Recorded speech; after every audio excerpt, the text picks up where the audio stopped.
Oh, I can't forget, within here, kind of the secret weapon is, but there's one bonus that is an essential. And I remember Hardwell telling me about this. Now, don't let this interface fool you. It is an incredible sounding synth.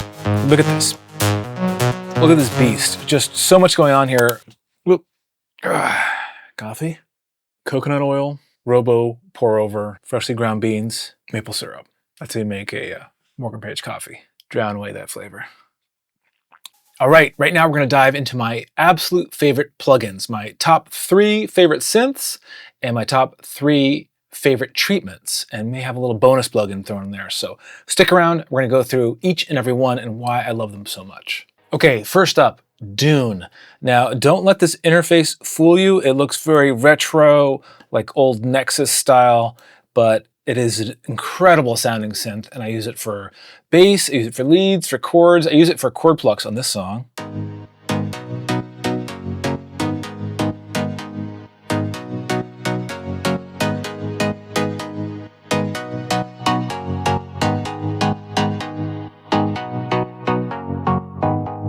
So there's a lot of controls in here. First off, it comes with a lot of amazing presets, and I love to first just dive in, tweak the presets rather than building everything from scratch. That's usually my favorite way to get good results. Lots of great ways to spread the voices out, get lots of wider sounds, but it just has an impact to it. I'm not sure if it's the oscillators or what, but some of the tricks I like to do, I like to switch the analog filter mode off and on. You get very different results with that. The arpeggiator is great. It's kind of old school. You get your ties. You can kind of gate it. You can do swing. Very standard. Looks very much like Silent or Nexus, but very powerful. There's 2 arpeggiators. And if you want to add some rhythmic interest, you can do all these envelope generators down here, which is super helpful. So you can tie those to any parameter, drag them to frequency cutoff, just gate your sounds, add more treatments, add some more animation and more movement to your sounds. So super helpful for that. So that's Dune. And let's see, moving along. So I use Dune for the chords on this song. Second favorite is gotta be Omnisphere.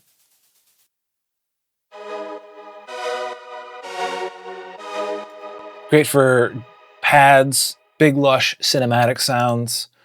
And there's just so many sounds. You never are going to get through all of them. So I always make sure to rate them. If it's a day where maybe I'm not getting crazy ideas in the studio and I just want to spend that time and batch rate the sounds and just rate the best sounds, keep them organized so then I can work quickly from sessions. So when I'm starting a session. So let's look at some of these sounds in here. Different controls than most synths in terms of the interface, but you can go really deep with envelopes, filters, mods. I usually don't even go this deep into it. I just find a sound I like, I tweak the effects, which are often really good. There's just a couple effects in here, there we go. These built-in effects are actually amazing, and I wish they would make some breakout standalone versions like you can have with Serum effects. But the real standout, which makes Omnisphere different, is the arpeggiator. And you can do some crazy stuff in here. You can do the traditional step sequencer things, but you can do slides. You can do all these modifiers. So let's see, if we look over here, you can do transpose, slide the notes. You can do chord inversions, change the chords. I don't know any arpeggiator that lets you do that. You can go high, low. You can do step dividers, so dividing a note into 2, and that's great for, I think you can do ratchets with that. You can do strum, downstroke, upstroke, and you just can paint these in here, and they're all going to be color-coded, very clear which modifier is doing what. So lots of cool stuff in there, and hopefully I don't screw up the song. Okay, so there you go. That's the arpeggiator. And that's one of the best parts of Omnisphere. It's got some unique features like the orb, which is fun to automate a sound like that, give it some randomness and some chance, so you can roll the dice and have movement happening with that orb. I don't use that very often, but I imagine that would be very helpful. So going back, Omnisphere also is great for stacking sounds. So if you want to do it in your live mode, you can stack them, play it live, or have all your layers as a multi, which is really nice to have. So you have all these components you can turn on and off for different layers. Let's check the layers. You got these layers, and you got layers within layers. So tons of options. Very easy to get lost in Omnisphere and all that power. So you don't have to use every feature, and you don't have to master every synth. But I like to take the best from each and really do my best with the presets that are available, with what is appealing to my taste that day.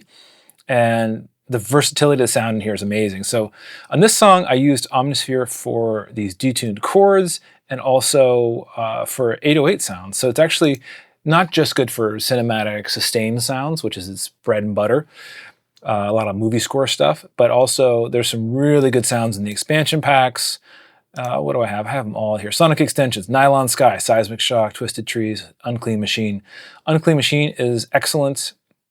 All of these are great, and they have very different focuses for their style. Seismic Shock, a lot of 808 stuff, dubstep sounds. So much great stuff there. I would get the whole library, get the Keyscape expansions for things like bread and butter Wurlitzer sounds. The stock Omnisphere library is great. The Trillion library is excellent with for real bass guitar, but also bass synths, and Trilogy as well. From the maker of Dune, my third favorite synth is Hans Zimmer's new synth called Legend HZ. Look at this. Look at this beast. Just so much going on here. A giant interface. It's based on Hans Zimmer's giant modular Moog synth that he has, that he uses for film scores. And with these sounds in film scores, you want more subtlety, you want more evolving animated sounds. So they put a lot of work into the envelope generator on here, and you can do all these cool presets for different sounds that can be mapped to almost anything. So a lot of times it's the frequency cutoff and adds a lot of rhythm. So you've got that envelope generator there. You've also got a little arpeggiator and sequencer down here, and that can be assigned to different parameters with this step sequencer. So that is super handy. Here's your mod matrix. You can assign all your envelope generators to different sounds.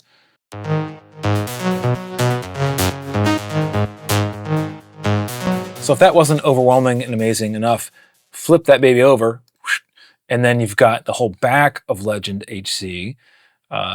You've got, I think it's Hans's custom filter bank in here for a little vintage sound. Not really sure the best way to operate it, but it sounds great. You just crank different frequencies, see what happens, blow things up. You've got your effects back here, compressor, got a multi-band compressor, a single band, and then you've got all this sort of tweaky stuff you can do with the ranges, the tuning and the phase of the oscillator. So I don't really mess with that too much, but really great stuff in here. All the effects sound really good. And we'll switch back, boop, front panel. And it's a little different vibe for sure from Dune, from Silent, from what else? Serum. It's got its own thing. It's a little complex, but the sounds are just so good and they're so big.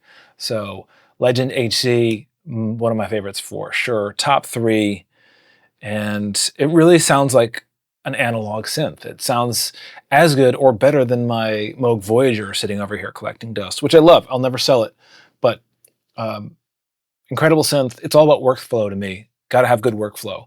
And keeping the synths in tune and on time and recording them in. It's great, different workflow, creating patches on them, but something fast and immediate about these synths, and they've come so far, it's almost indistinguishable from a real analog synth. So Legend HC, loving what Hans Zimmer and the team at Synapse did for that. Okay, moving on. Top 3 plugins for treatments. And by treatments, I mean, it can be stuff happening in the spectrum. It can be time-based events, effects, but I'm going to focus on what it's doing to the audio. My 3 favorite are Goodhertz Trem Control, Saturn, and ShaperBox. So I use the Goodhertz Trem Control to add rhythmic interest to the song and create movement. I'm always talking about creating movement in these songs. So let's listen to some of these little drone sounds that have movement coming from Trem control. So here we go. Let's see what the plugin looks like. Very subtle. It's just moving it along 16th notes, I think. You can expand this and change the phase and have it sort of be moving around, changing the image, always automating that. You can jump around the note divisions and the rates. You can go freeform and just do hertz and have it really do those epic wind-ups and wind-downs. You can change the multiplier to double it. So let's hear what that sounds like on the guitar, because this guitar in the original demo is amazing. It's filtered right there, but I wanted to add a little more rhythmic drive to it. So let's hear.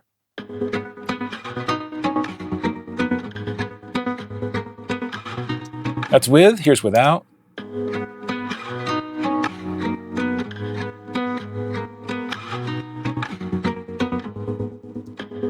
And this plugin is so good, I've even put it on the master and it sounds really good. If you hear with the beat, you can see how it's pushing things forward.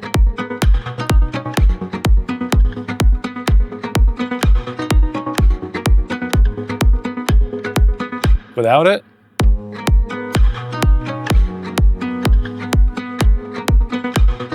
two very different vibes, and it is also getting sidechained, of course, by ShaperBox 3, which we're going to talk about in just a bit. So very useful plugin for adding motion to your song and to break up legato elements, sustained sounds, especially pads, things like that. So in this song, I'm using it on drones, I'm using it on guitars, and I'm using it on vocals. So let's listen to those little vocal chops. Great for vocal chops, pretty much any element in the mix. It even works great on the master, but you have to be careful with delay compensation in Ableton. And sometimes you turn that delay compensation on for that final mix and things can get thrown out of whack. So you have to adjust for that. Depends how long you've been composing with delay compensation off. So kind of a nerdy thing, but very important for maintaining the timing. And there's mixes where I've had to leave delay compensation off to keep the timing I wanted. So watch that timing with your plugins, make sure things are on track with your original intent for the song. So that's Trem Control by Goodhertz. Maybe my #1 treatment and overall plugin of all time right now. Next up, ShaperBox 3. I'm mainly using this for sidechaining. I'm putting it on the buses. That's my go-to sidechainer. I'm shaping the kick with it sometimes, shaping the percussion. And on this mix, it's mainly being used to shape all the musical elements. So here we are, ShaperBox 3. Let's hear the whole mix. And what I'm doing is I'm splitting it up between mids and highs. The highs are getting sidechained a little bit less, and the mids and lows are getting much more heavy sidechain, 80%.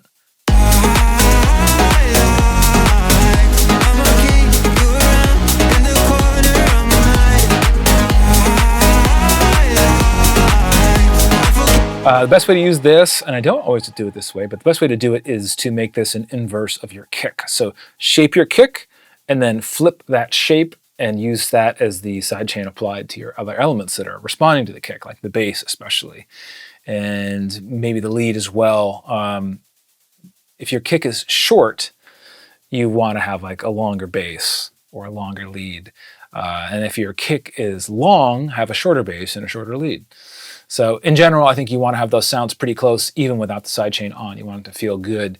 But the sidechain really does a lot of the heavy lifting for you. It's not just a sidechainer plugin. ShaperBox 3 lets you do a ton of other stuff. You can automate your drive and distortion. You can have noise that's syncopated to the rhythms, filters, bit crushing, reverb, panning and width. And there's a nice oscilloscope that's built in. You can go through, and if you're really nerdy, you want to look at phase and your overall mix and see how much things are getting crushed and shaped. The scope is good for that. But you can combine these and save a preset for this little module recipe for all these sounds. You could have side chaining and a filter and panning and drive all in one preset, which is really handy. And you can drag and change the order of those if you want. Just move them around, because the order is everything. It makes a huge difference. What else we have? Oh, I can't forget. Within here, kind of the secret weapon is time. And that's based on their halftime plugin. And you can go in and do crazy stuff. Let's see if I can do this without destroying the song.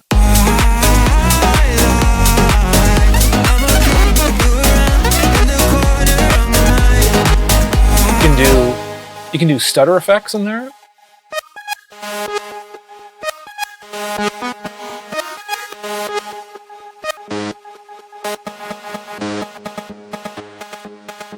So you can be doing rhythm effects that are pitch-based.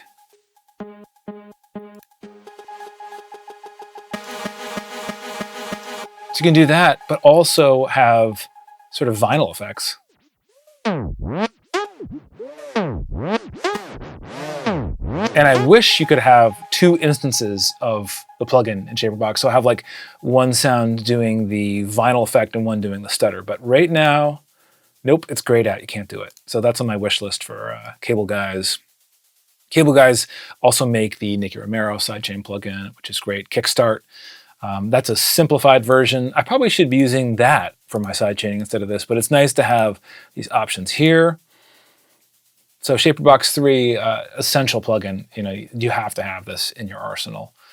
And that's it. Those are my favorite plugins. Oh, but there's one bonus that is an essential. And I remember Hardwell telling me about this, and I got really excited. It's a brand new kind of plugin. Instead of it being a regular sidechain plugin, it's a spectral sidechain.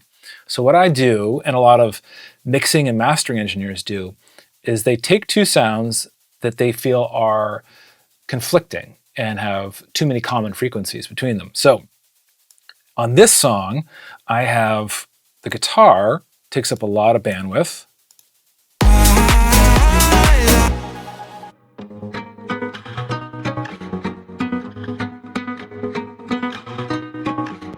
And then the vocals take up a lot of bandwidth, but the vocal is king. So I want to have a little bit more room to work with.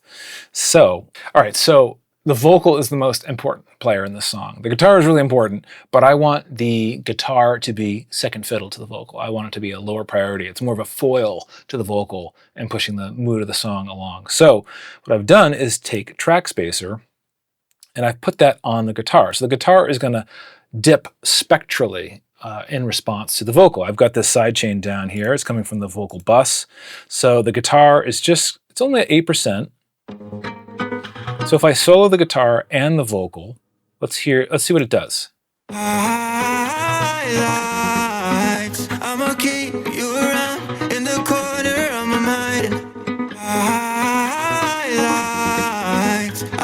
Okay, so there it is. So you've got that blue stuff, that blue line is the incoming audio, the side chain.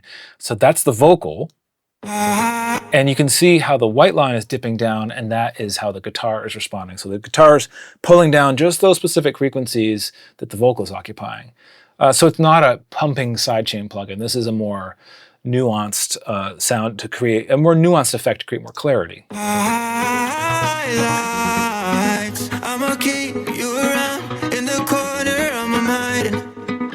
So Wave Factory is doing some great stuff, not to be confused with Waves. Waves Factory is making really cool boutique little plugins that are doing some nice things, like Spectre is a great EQ and almost distortion plugin. So there you go. Those are my absolute favorite plugins of the moment. Go buy them, go check it out, go support these companies, and check out my new single, Highlights with Philip Strand. It's out now on Future House Music.